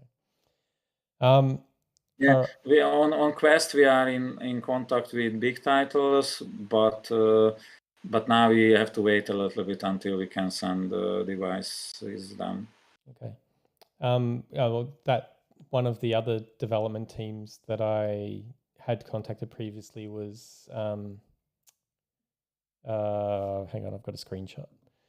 Iron Rebellion, which is a mech game, which I think would really benefit from having motion support.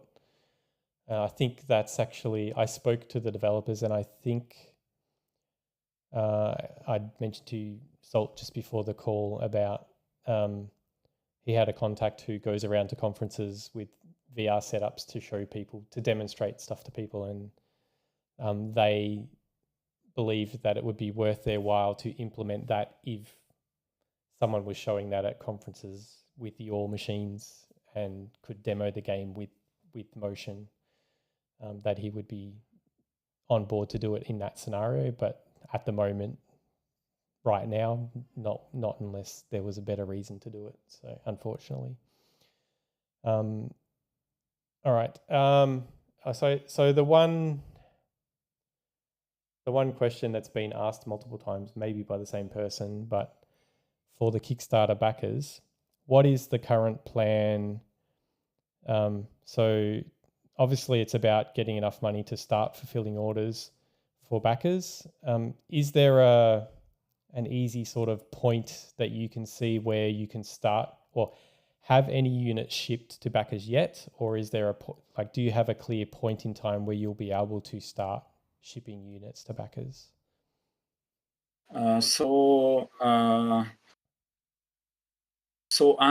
Since we just say that unfortunately we have to stop the deliveries, we just sent out, I don't know, maybe just a few stuffs, and if there was some warranty issues, then we just sent out devices, but the number of delivered devices not increased basically on any way, unfortunately. So what we had to deliver was the pre-order. So I know it's a little bit frustrating situation that pre-orders get sooner devices as backers. Somehow at the end we will try to somehow I don't know, make some other benefits for our Kickstarter backers to make this deal a little bit more correct or fair. But for pre-orders we must deliver because they can. So it's a, from legal point of view, it's a different situation because Kickstarter backers paid by the intention that if you check the Kickstarter contract, that there is that it's not 100% sure we will be able to blah blah blah. But pre-orders has a strict I don't know, contract that okay, I paid for this device, and if you don't deliver, then I need to back my money, and I can charge your company if I want, and so on. So that is the reason why we had to deliver for pre-orders first and not Kickstarter backers. And for pre-orders we delivered a lot of devices, so that gives us a hope that after the pre-orders rolled out, we will be able to start the Kickstarter deliveries over. So if I should say numbers, we delivered up until now about 150 devices for Kickstarters, and for pre-orders we delivered around 380 or something. I know it's so I know it's maybe frustrating for Kickstarters, but in the same time it can be a good news as well, because there is about 60-70 pre-orders left. And if we can roll that out, then we can continue the deliveries for our Kickstarter backers. So that gives us a hope that if anything wouldn't change, but we can stay on the current level, then in 2-3 months we can start the Kickstarter deliveries over, and I cannot predict how long it will take, but if I see how long we could deliver the pre-orders, it would be possible to deliver to everyone in a year and a few months. But we have lots of other possibilities in So our if you pocket, let's say. you get your investor, if Infuse goes well and other things, then it'll go faster. Yeah, so there is Infuse VR, so we hope some income or revenues from it, and we will absolutely spend it for Kickstarter deliveries. The second is our Chinese partner, who is also a distributor, so he can help us to speed up or ramp up the sales.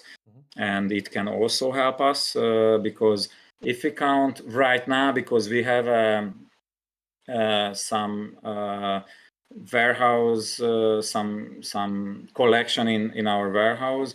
So if we can sell, let's say, 50 devices in a month, then from that we can deliver another 20 or 30 devices to our Kickstarter backers. After we run out from the warehouse, I don't know in English, so our warehouse collection, then it will be a little bit slower. But in the same time, we expect a ramp up from the regular sales because of we hopefully eliminated the quality issues in the new device, and the summer is end, so hopefully there will be a natural ramp up on sales. We have the new distributor for Asia. Hopefully it will also help to sell more devices. And we are looking for investors. So if there will be any investor on board, then it also will help to speed up the delivery. So there are lots of possibilities, and we had very, very hard times in the last 2-3 months, but now we are a little bit more, let's say, positive or more positive. But of course, the environment and the situation is always changing. But now we are believing that it will be a positive outcome from the next 3-4 months. So I hope the product will be successful. I hope we will start to sell aviation products, which has much higher profit range as the regular device. I hope we can find an investor.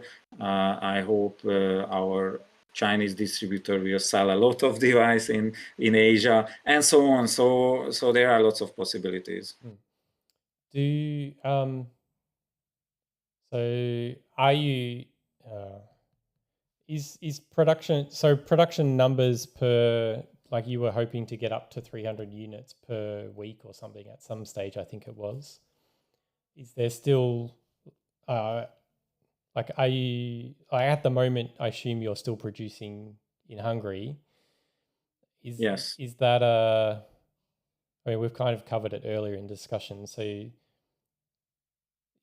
is there a projection for how many units the new manufacturer would be able to produce per month? There is no. They know that if we get investment, they should produce at least 200 devices a month to fulfill our Kickstarter backer. So it of course it won't be happened immediately.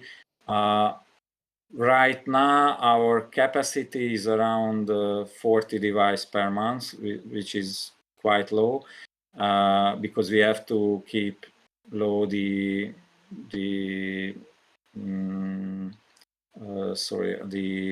employment costs.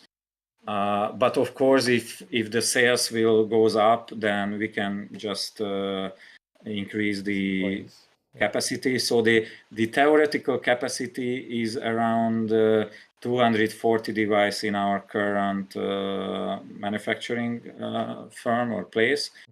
So if we use 3 shifts, then we can manufacture about 240 devices per month.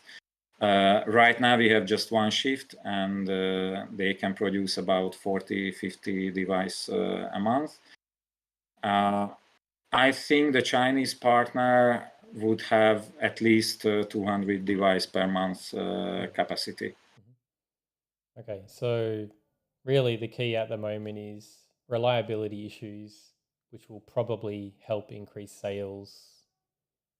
Yeah, I think and yes. then it should... So I think the summer is just one. It was just one effect on our sales. The other is the reliability issues, and we worked on it a lot. So we do the final tests now with the new device, and in about 2 devices. So we have around 20 devices on the let's say old design, but it's also very Still new. works. But from electronically point of view, it's still a little bit more complicated as the new one. But of course, it is still more reliable as before. But after this 10 device, we will produce just new devices, and I really hope it will affect our sales. Of course, not immediately, but after a while, people will realize that it just works. Then hopefully it will affect the sales, because the really frustrating stuff, as you said, you tried DOF Reality, tried our device, and we got back from many people that our simulator is very good. So there was one of our customers from Thailand who had many issues with the device. I don't know why he got so he got every issues what you can imagine. And there was a point when he considered to get refund and send us back the device, and we could just solve the issues after a while. And he said it's still a very valuable device, so it's still worth the money after these difficulties, because the gaming experience is that much good. enjoyment from So it's absolutely frustrating for us as well that we have a very good device. I mean, from user experience, I mean gaming experience point of view, because user experience maybe is not still there where we wanted to put. So from gaming experience point of view, it's a very unique and super cool device. So we should be the #1 motion simulator on the market. But unfortunately, the maybe it's some kind of management issue as well. So it's not just the environment and the lack of money and so on, but maybe I have to investigate in myself as well if I'm the best to manage the company. I'm good in product development and strategic planning, but maybe not I am the best for run the company. So I'm considering to find a professional manager, but it's not easy in Hungary to find a professional manager to run the company more professionally, and then I would have more time to keep the quality much better and higher. But it's for the near future. So after we stabilized our situation and we have some room, financial room to step to make steps forward, then maybe that will be one of the steps to find a professional manager for the company. Yeah, so that is the situation. Honestly, I forget what was the original question. Oh, we were just talking but about maybe I answered. I mean, it kind of flowed on from the Kickstarter deliveries, but yeah, you were talking about the DOF versus the YAW, and I think it's true. And I plan to do a side-by-side video with a DOF, like basically play the same game, put them side by side in a recording and show the difference. And but the main thing that's been holding me up from that is getting the reliable motion compensation. So once I have that solved, I think I can create some content around that that will at least give a comparison, because I don't think many people will have the opportunity to try both of them side by side. I'm very lucky that I know someone who has one, or I never would have had the opportunity. So I heard that there will be another guy who will make these comparisons. We just sent him the device. Maybe we already sent it, or we'll send early next week, and he will do the same comparison between DOF and the R2, from the assembling to the gaming experience. So I'm a little bit excited and nervous about that to send them simulator without technical issues. We will see. I hope my best. Well, it's been interesting because, relatively speaking, I don't think I've really had a lot of technical issues, and I got a very early 2DOF platform, and my rotation platform only came a few months ago. But I think issues-wise, it's really been, most of the things I've pointed out in the assembly video, which were very minor, and then the USB hub is really the main issue I've had, I think, apart from what you've already mentioned, fitment issues with some of the screw holes not lining up, which were not showstoppers. And it turned out that as I started to do up the screws around the connecting the rotation and the 2DOF platform, they kind of lined up better as I did them up. So, but yeah, touch wood. Hopefully I don't hit any more. Although I do have one question that came out of, so you've now revised the unit multiple times, I assume.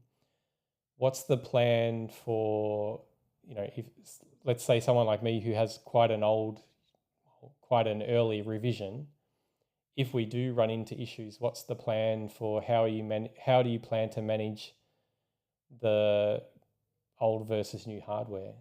Like if I had, let's say, one of the electronics boards died in mine, would you be sending out the original? I assume you're going to have stock of the original hardware as well still. So do you replace with original, or do you replace with the new revision? Is that even possible? For example, in case of the current changes, for example, the main boards and most of the electronics are not involved. Because we had to just rethink the wires and the connectors. So, for example, in case of to change the connector of the rotation platform and the connectors of the 2D platform are not related to any other part. Okay.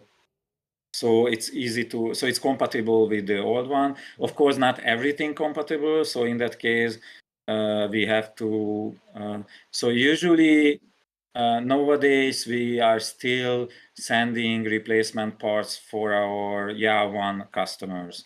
So there are some YAW customers who ask us replacement parts and solutions, and we just send out replacement parts if it's not very expensive, because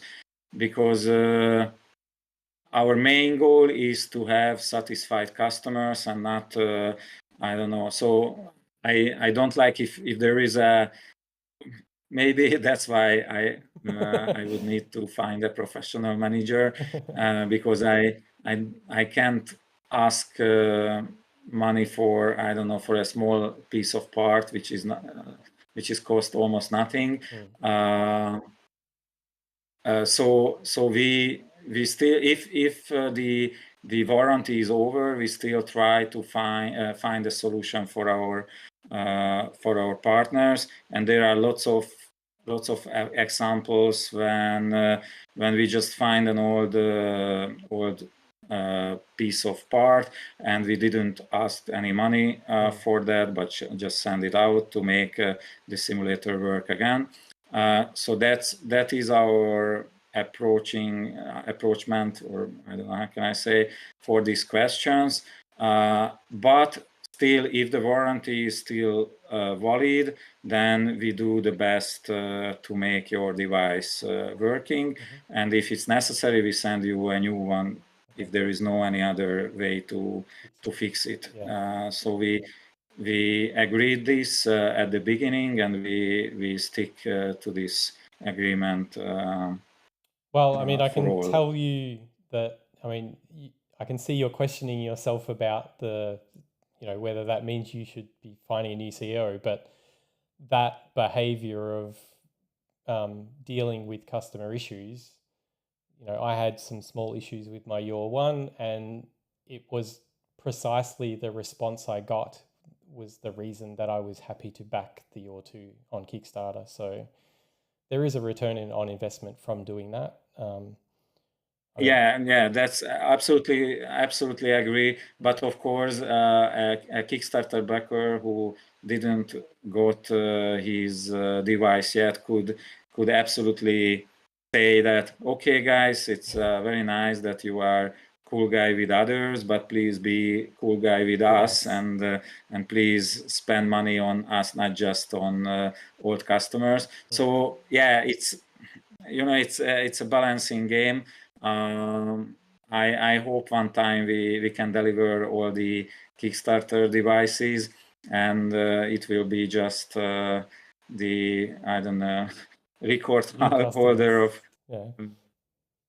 the Kickstarter deliveries, but still delivered all the device. I hope not. So I'm working on every day to make possible to deliver sooner as sooner as possible. So I just wanted to mention that please don't think we are take it light and I have good sleep at night. It's not the case.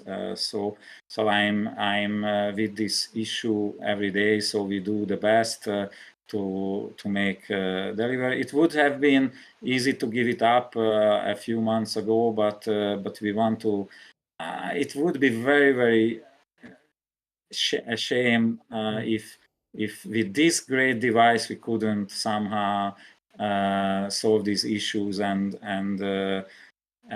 make a great company. So we have to do it, and we will. I really believe we will do it. Yeah. Well, I'm certainly rooting for you, hoping that you do, because I believe it is the best option at the moment for people. And I think the key takeaway for the Kickstarter backers is that there is people who haven't got it yet that are saying, when am I going to get my unit? If you could answer that, I think you would answer that. But at this point in time, you're doing your very best to make it possible. You just can't say when yet. So yeah. If it helps, we can make these kind of interviews a little bit more frequently, and I can because of course we have a monthly update. but there is no chance to ask questions. Of course, before that, so I'm happy to do this kind of interviews in every 2 or 3 months, as you wish, and answer the questions of our backers. As until now, we are trying to be super clear and super transparent. Of course, it's not every time possible because sometimes we don't have answers. But we really think that this company can be exist right now just because of our Kickstarter backers. It's not a question, and that's why it's our moral and basic goal and willingness to fulfill what we promised. And that's why we are working on. And that's why we develop the Infuse, that's why we develop Aviation, that's why we optimize the simulator, that's why we want to make more profit. That's why we trying to move the production to China to make more profit, to decrease the price, and so on. I mean the production price. So we do our best to somehow solve this issue. I personally totally understand every bad and negative comment and sentences. So it's very hard to argue with those sentences because the basic principle is right in that. But I just wanted to say that please believe that we try to do our best to fulfill all of our promises. And another thing what I want to ask from our current customers, that of course there is a big exposure, or I don't know, visibility of the failures and bad devices and so on. So unfortunately, everybody meet these situations, and of course I cannot say please don't talk about the defective devices and your bad experiences and so on. Of course it's your main right, and what we can do is just to make better devices and more reliable devices. But I would like to ask the customers who like the device and love to playing with it, that please also just write about that or make videos about that.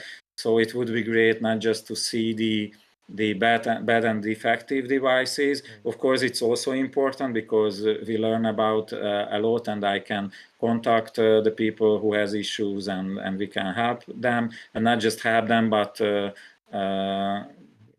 further develop the device. But it would be also great if we could see the success side stories, let's say, or something, because it's important, at least as the negative videos and comments.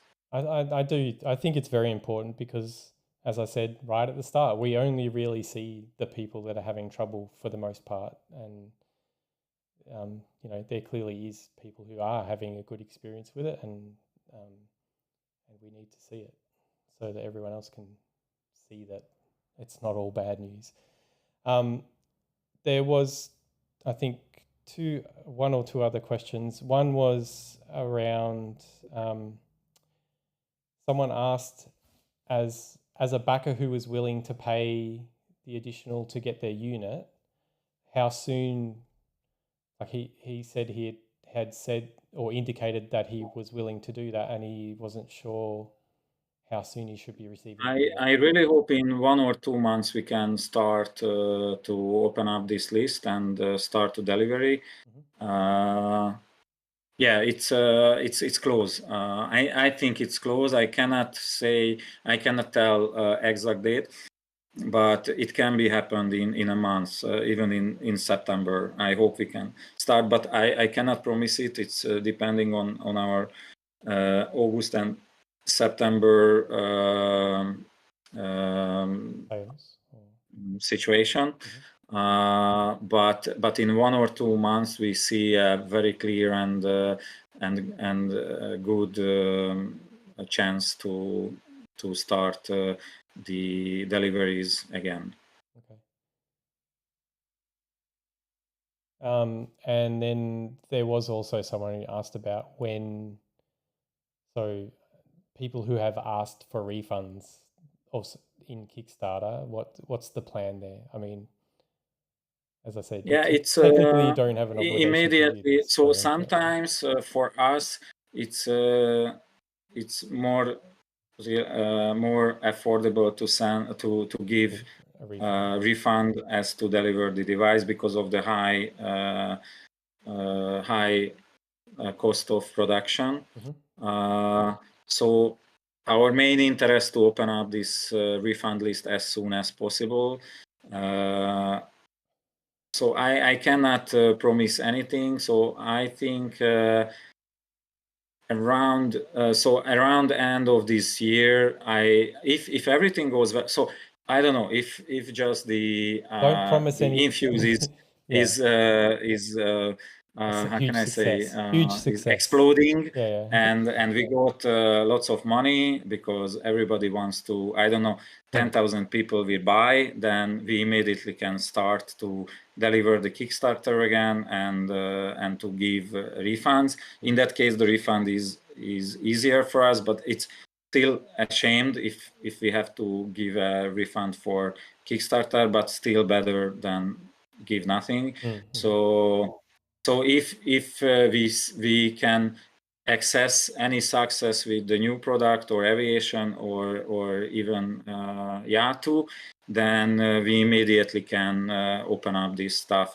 If there won't be a big success with Infuse VR, then I hope the natural ramp up of sales will allow us to open up this list till this year. Okay.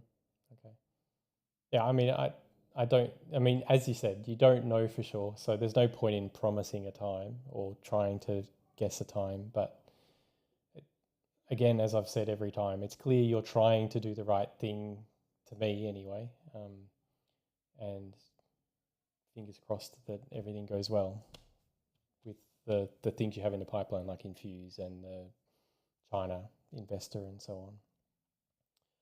All right, I think we've been going for 2.5 hours. I think it's quite, I know it's quite a long time. So thank you again, as always. I did intend to do a call earlier than this after the last one. I just got too busy with my own life stuff as well. So it kind of got to the point. And I also wanted to be able to have done more with my own YAW before the interview, so I would be more informed myself. So I've only really had it assembled not long before I released the assembly video that I did a month or so ago. So, and as I've said, I still am wrestling with the motion compensation issue. So I'm really looking forward to trying out Infuse and seeing if that makes things a lot easier, because